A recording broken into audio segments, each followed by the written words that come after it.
আসসালামু আলাইকুম। আজকে শেয়ার করছি নারকেলের দুধ দিয়ে কচুলতি দিয়ে রান্না করা।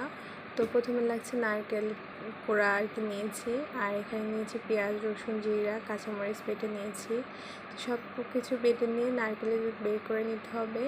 তো এখানে নারকেল দুধ রেডি করে নিয়েছি। এখানে চুলার পর একটা কড়াই দিয়ে চুলাটা ধরিয়ে দিয়েছি, আর কড়াইটা যখন গরম হয়ে গেছে তখন তেল দিয়েছি। আর তেলটা গরম হয়ে আসলে বেটে রাখা মশলাগুলো দিয়ে তার ভিতরে লবণ, হলুদ দিয়েছি, আর তারপর ধনিয়া গুঁড়া দিয়ে মশলাটাকে ভালো করে কষিয়ে নিচ্ছি।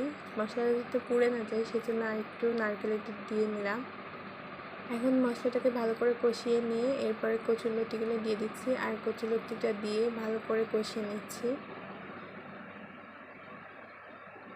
কচুরলতিটা যখন ভালো করে কষানো হয়ে গিয়েছে, এখন এর ভিতরে নারকেলের দুধ দিয়ে দিচ্ছি, আর এটা সিদ্ধ হওয়া পর্যন্ত আর কি এরকমভাবেই দিয়েছি।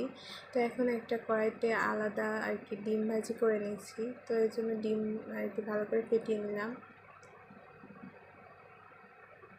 ডিমটা ভাজি করে পিস পিস করে নিচ্ছি আর কি কচুলতিতে দেওয়ার জন্য। যখন কচুলতি সিদ্ধ হয়ে গিয়েছে তখন এর ভিতরে ডিমগুলো দিয়ে দিচ্ছি, আর এখন হচ্ছে ডিমগুলো দিয়ে এখন ঝোল শুকিয়ে যখন তেল ফুটে উঠবে তখন আর কি এটা নামিয়ে নিব। আমার রান্না অলমোস্ট ডান, আর এখন এটা গরম ভাতের সঙ্গে খেতে অসম্ভব মজার।